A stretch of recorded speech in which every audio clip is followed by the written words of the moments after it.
I'm so excited to share that this podcast is sponsored by The Real Real, the best place to shop authenticated luxury bags, clothing, watches, and so much more. I'm obsessed with gold bracelets. I just found the most beautiful Fendi bracelet. Now, you can scour The Real Real for new pieces. There are 10,000 new items every day. The Real Real is attainable luxury that upgrades your personal style. With up to 90% off retail, you can finally have the pieces that you've been dreaming of from brands like Gucci, Fendi, and Prada. The Real Real is great for the planet and for your wardrobe. They're finding new homes for over 37 million authenticated luxury items, so they know firsthand the impact that resale has on the planet. And it's the go-to place for your next special piece. Think about all the fun things that you have coming this spring and summer. The Real Real is the world's largest and most trusted resource for authenticated luxury resale. With thousands of new arrivals daily, no one does resale like The Real Real. So now get $25 off your first purchase when you go to therealreal.com/KateCasey. That's therealreal.com/KateCasey to get your $25 off. Start shopping now at therealreal.com/KateCasey. Let's be honest, nothing boosts confidence quite like great hair. But if you're seeing more strands in the shower, your confidence might not be at its highest.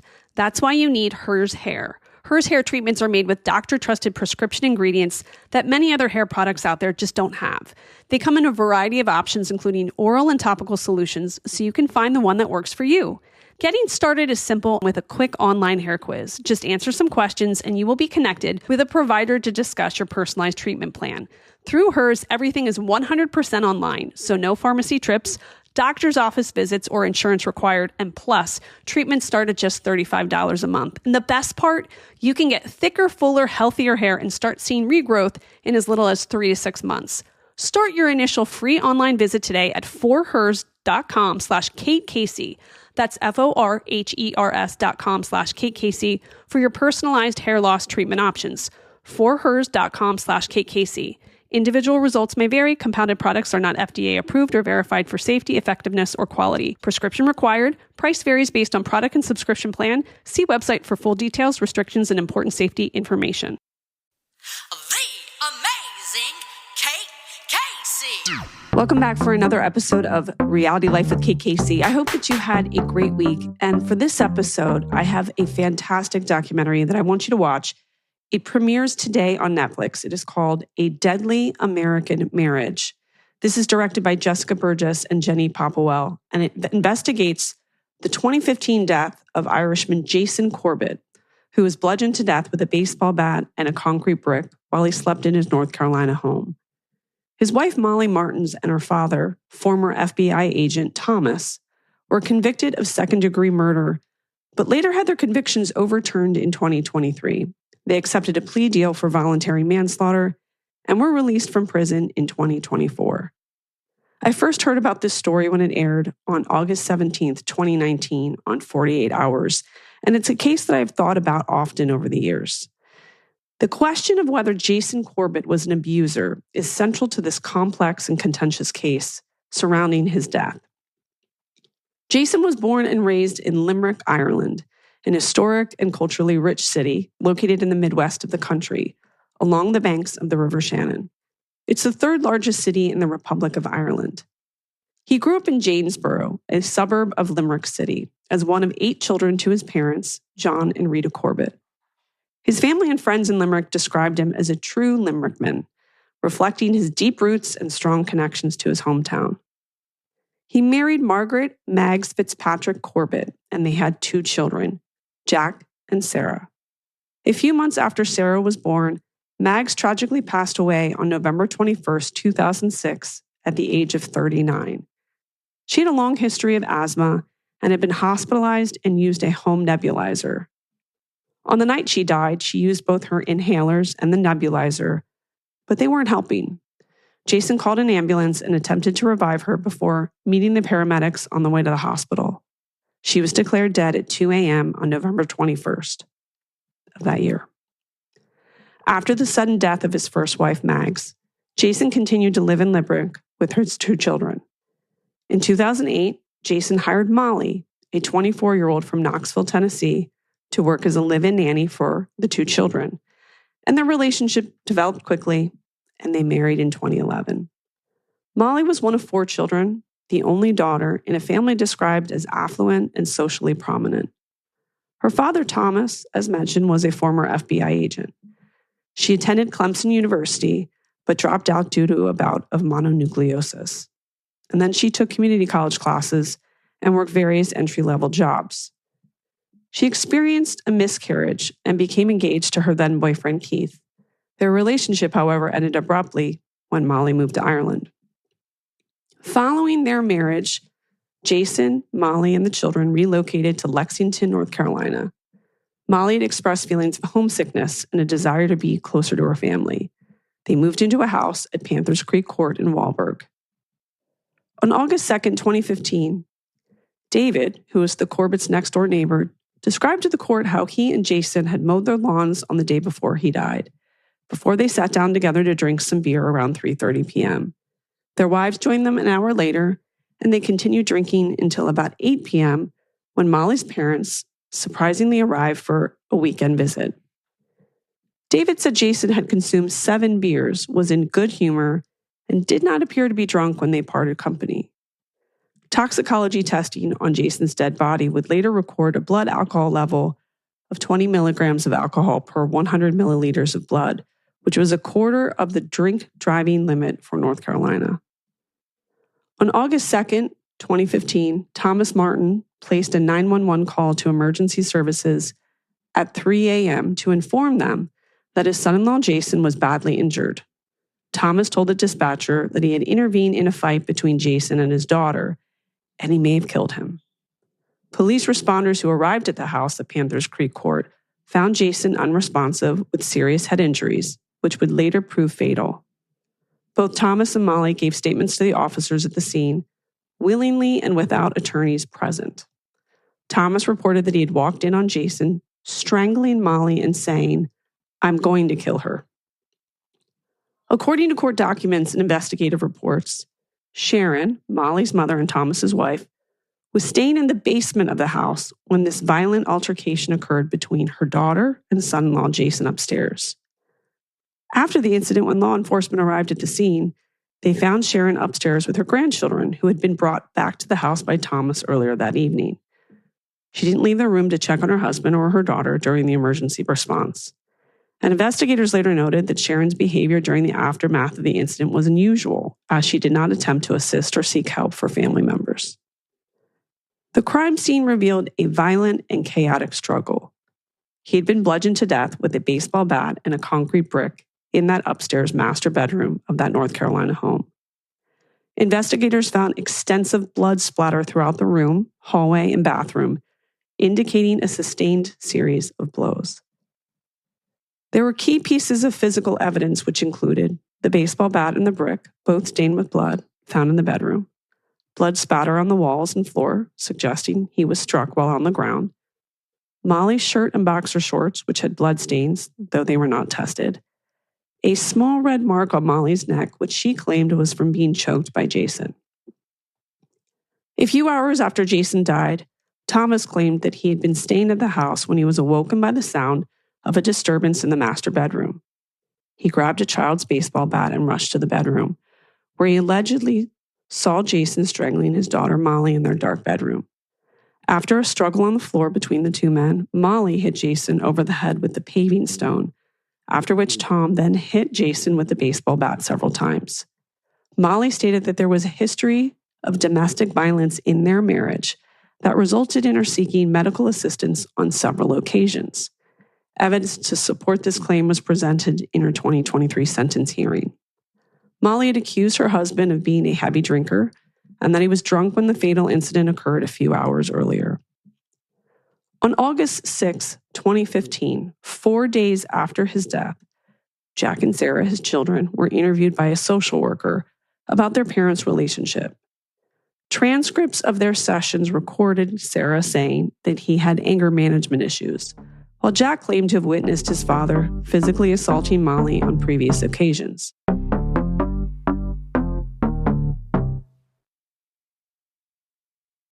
Okay, once the temperatures starts rising, I realized I was back to the same worn out rotation. Same tank, same shorts, same everything. So I gave my daily uniform an upgrade with Quints. Their pieces are easy, elevated, and somehow make me feel more put together without even trying. Like 100% European linen shorts and dresses from $30. Luxe swimwear, Italian leather platform sandals, and so much more. And the best part, everything with Quints is priced 50 to 80% less than what you'd find at similar brands. By working directly with top artisans and cutting out the middlemen, Quints gives you luxury without the markup. And Quints only works with factories that use safe, ethical, and responsible manufacturing practices in premium fabrics and finishes. Go get yourself the Oxford Relaxed shirt. I got mine in pale blue. You're going to wear it all the time and you're going to love it. Treat your closet to a little summer glow up with Quints. Go to quince.com/KKC for free shipping on your order and 365-day returns. That's quince.com/KateCasey to get free shipping and 365-day returns. Quince.com/KateCasey. It's home project season, and Wayfair is the best kept secret for all things renovation. Whether you're making a little update like a new kitchen cabinet, hardware, or doing a full renovation, Wayfair has stylish and quality home improvement products for every budget. We live near the beach, so we love coastal decor. Our home is bright and white with blue and neutral tones. And we just recently changed the decor in some of the kids' rooms, and we just found great night tables for Sutton and Caroline's rooms. We loved all of the options available. The Wayfair website is so easy to use, and I could not believe the great prices. There's something for every style and every home, no matter your space or budget. Wayfair makes it easy to tackle your spring home goals with endless inspiration for every space and budget, whether you need a light refresh or an organizational overhaul. Free and easy delivery, even on the big stuff. They even help you set it up. Find all of your home improvement must-haves, from flooring to light fixtures to faucets to hardware, all in one convenient place. Shop the best selection of home improvement online. Get renovating with Wayfair. Head to wayfair.com right now. That's WAYFAIR.com. Wayfair. Every style, every home. Now, it's notable that these interviews were done without either family present and verified by the North Carolina Department of Social Services as truthful. 9 months later, Jack renounced his previous statements in a follow-up Zoom call with the sheriff's office. He asserted that Molly had in fact coached him on what to say prior to being interviewed, and she had made up false stories about abusive behavior. Now, when he recanted this statement, it was over a Zoom call, and his uncle was in the background. In January of 2016, Molly Martens Corbett and her father Thomas were charged with second-degree murder and voluntary manslaughter in relation to the death of Jason. Unsealed documents revealed that a grand jury had determined that sufficient probable cause had been established. After having their mugshots taken, both Molly and Thomas were ordered by Davidson Superior Court to hand over their passports and not to attempt to contact Jason's children in Ireland. They were then released on bail bond of $200,000 each to await trial. Jack and Sarah, as mentioned, went to Ireland with Jason's sister. In July of 2016, the Martens legal team filed a defense motion to exclude from evidence Jack's earlier rebuttal interview, where he withdrew allegations that his father had physically abused Molly, claiming that the interview was hearsay and unreliable. Judge Lee eventually ruled the children's statements taken shortly after their father's death were inadmissible, and therefore would not be allowed to be submitted as evidence. The first trial began in 2017. Both of the accused entered formal pleas of not guilty to the second-degree murder of Jason, claiming that they acted in self-defense.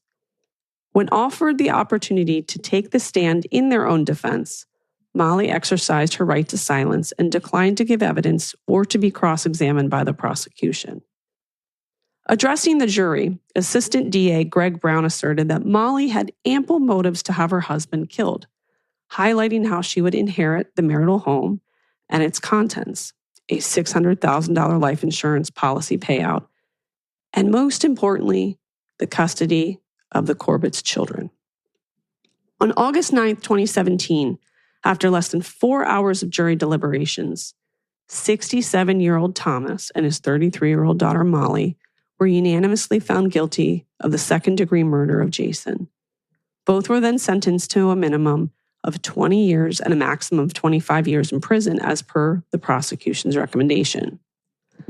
Now, on March 12, 2021, the North Carolina Supreme Court ruled by a 4-3 majority that Molly and her father, Thomas, must be granted a new trial for the death of Jason, asserting that the appeals court was correct to quash their convictions on the grounds that certain statements made by the Corbett's children to investigating officers in the aftermath of his death were wrongly excluded from being used by defense lawyers during their original trial in 2017.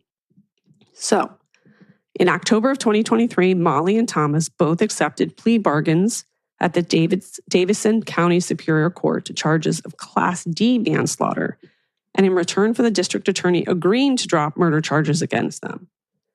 In early November of 2023, Molly pled no contest to a reduced charge of voluntary manslaughter, while Thomas pled guilty to the same charge, and on November 9th, 2023, they were both sentenced to between 51 and 74 months in prison. Now, due to time already served, it was expected that both defendants would only serve an additional 7 months in prison before being eligible for release. And then on June 6th of 2024, Molly and Thomas were released from prison after completing their sentences for the voluntary manslaughter of Jason. Both were to be subjected to 1 year of post-release supervision, which was reported to be served in Tennessee. Now, there are some other important notes as you begin to unravel this case. At the wedding of Molly and Jason, Molly's maid of honor, Susie, said to Jason's sister, Tracy, that it was just so wonderful that Molly had been Mag's childhood friend and had been the children's godparent. It really was a fairy tale, she said. Well, Tracy thought, wait, what? That wasn't true. Why would someone make that up? And then there was the neighbor that said that Molly told everyone at book club that she had given birth to Sarah. And that wasn't true either. And she had told a college friend that she had a sister who died of cancer. And that wasn't true either. Why would someone lie? Are they trying to cope? Or is this something that they do to cover for something else?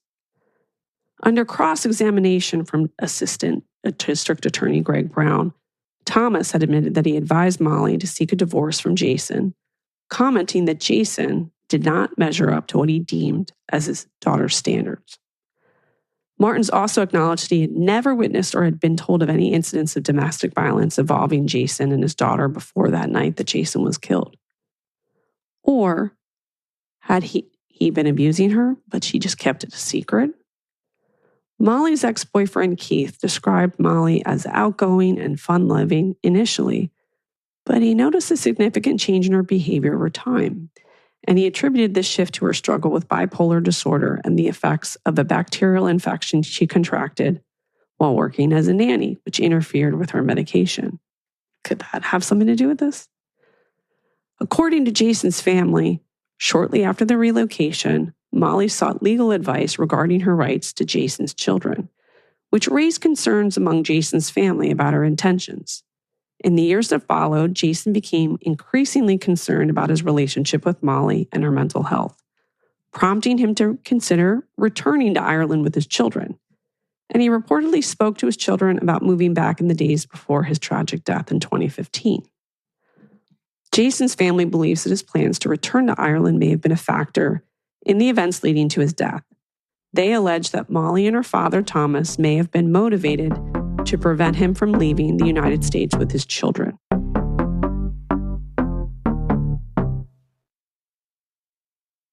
When I put together my bag each day, I need the essentials, my wallet, my keys, and I also need my liquid IV, which is helping me stay hydrated throughout the whole day. You can break the mold and own your own ritual with just 1 stick and 16 ounces of water, which hydrates better than water alone. Powered by Hydroscience, an optimized ratio of electrolytes, essential vitamins, and clinically tested nutrients that turn ordinary water into extraordinary hydration, 3 times the electrolytes of the leading sports drink. 8 essential vitamins and nutrients, always non-GMO, vegan, gluten-free, dairy-free, and soy-free. And I gotta tell you, the best flavors. You have a multitude of flavors, acai berry and lemon lime to pina colada, or you can choose from their line of sugar-free flavors like raspberry lemonade, white peach, and rainbow sherbet. Get ready for a long day with extraordinary hydration from Liquid IV. Get 20% off your first order of Liquid IV when you go to liquidiv.com and use code Kate Casey at checkout. That's 20% off your first order with code Kate Casey at liquidiv.com. Summer's just around the corner, and the folks at Mint Mobile have a hot take. Getting a summer bod is out, and getting your savings bod is in. This spring and summer, we want skimpy wireless bills and fat wallets. And with premium wireless plans for just $15 a month, you can have both without breaking a sweat or the bank. And let me tell you, the quality of Mint Mobile's wireless service in comparison to my old provider is mint. Say bye-bye to your overpriced wireless plans, jaw-dropping monthly bills, and unexpected overages. All plans come with high-speed data and unlimited talk and text delivered on the nation's largest 5G network. Use your own phone with any Mint Mobile plan and bring your phone number along with all of your existing contacts. This year, skip breaking a sweat and breaking the bank. Get your summer savings and shop premium wireless plans at mintmobile.com/realitylife. That's mintmobile.com/realitylife. Upfront payment of $45 for 3-month 5GB plan required, equivalent to $15 a month. New customer offer for first 3 months only, then full price plan options available. Taxes and fees extra. See Mint Mobile for details. Now, let's go back to the death of Jason's first wife, Mags. An Irish autopsy concluded that she died due to complications from an asthma attack. However, forensic pathologist Dr. George Nichols, consulted by U.S. prosecutors, testified that the cause of death was undetermined and that it was possible, although not probable, that she died from homicide. He criticized the Irish autopsy for not examining the upper airway, which could have provided more definitive answers. According to the Irish Independent, Mag's family has strongly rejected any suggestion that her death was anything other than a tragic asthma-related incident. They described such claims as wildly inaccurate and untrue, emphasizing that Jason did everything he could to save her. But experts in the 2023 sentence hearing later agreed that there was no evidence of asthma in her autopsy, and some experts suggested that she may have died of asphyxiation or strangling. Molly says that she confided in a neighbor in North Carolina that Jason was abusive. That neighbor suggested that she keep a journal of what happened day to day. And she also did recordings. So in court, they played a video from February 17, 2015, where Jason seems to be berating Molly. She had placed recording devices under cabinets and nightstands and tables in the house. She said that there were many times where she thought she would die. She never thought he would die. She thought that she would die. And there were more recordings, and he seemed to argue in circles for the sake of arguing, and the children can be heard in the background. Jack is interviewed in the documentary, and he recalled showing his dad the recording devices. Obviously, things were coming to a head. The assistant district attorney argued Molly made the recordings, so she controlled the narrative.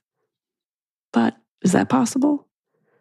Jason was a successful businessman, and he had a lot of friends. But was he an abuser? Was he able to keep it quiet? Was this a story that Molly made up to get custody of the children? Did she lie to her father? And did she create this explosive moment while her parents were visiting on purpose? And did that plan go awry? My heart goes out to Jack and Sarah Corbett, and I respect the way his sister and her husband have raised them and how special it's been that they've been raised with their family in Ireland and with their cousins whom they call brothers. And my gosh, my heart goes out to the directors and the executive producers who filmed this from both sides. I think of this as such a difficult task and how great of a job they did being totally objective, giving us, the audience, the opportunity to come to our own conclusions. As of May of 2025, Jason Corbett's children, Sarah and Jack, continue to live in Limerick with their aunt and uncle, Tracy and David Lynch.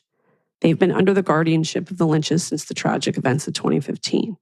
Now, I understand that Sarah has pursued higher education in Ireland after completing her exams and has expressed an interest in studying criminal justice or law. And in February of 2025, she published a memoir titled A Time for Truth, A Daughter's Search for Justice and Healing. That chronicles her decade-long journey of grief, justice, and personal growth following her father's death. Jack is now 20 and in his first year of university. He's a gifted singer and songwriter and sports enthusiast, particularly passionate about rugby. He's being raised again, or has been raised by Tracy and David. and he considers their two sons, Dean and Adam, as his brothers. One can only hope that this family can heal in some way. But I recommend watching this documentary because it really is a case of what do you believe? There are all of these other notable factors that go into this case. And will we ever know? I'm not sure. But A Deadly American Marriage on Netflix is absolutely a documentary to watch, especially if you like all things true crime. Now, as always, go back to my What to Watch list at katecasey.substack.com, because if you love true crime, if you love reality shows, if you like sports docuseries, you can go to my list this week to find something to watch. And you can also go back and look at archive lists. I have plenty for you to go through and find something to sneak away this weekend and just fall into a story. And then also, please check out my bonus episodes. I've got one that I just posted by going to Patreon, patreon.com/KCasey. I would love for you to follow me on social media. I'm on Instagram at KCaseyCA, TikTok, it's KCasey, Twitter, Threads, and Blue Sky at KCasey.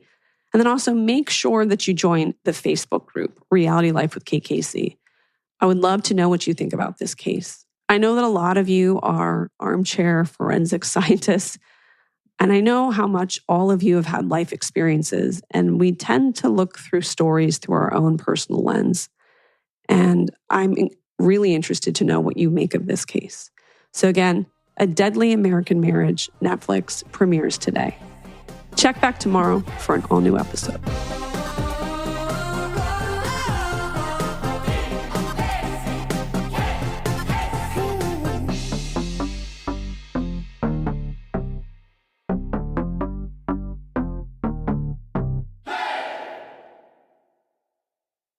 Introducing Instagram Teen Accounts, a new way to keep your teen safer as they grow, like making sure they always have their seatbelt on. All right, buckle up. Good job. New Instagram Teen Accounts, automatic protections for who can contact your teen and the content they can see.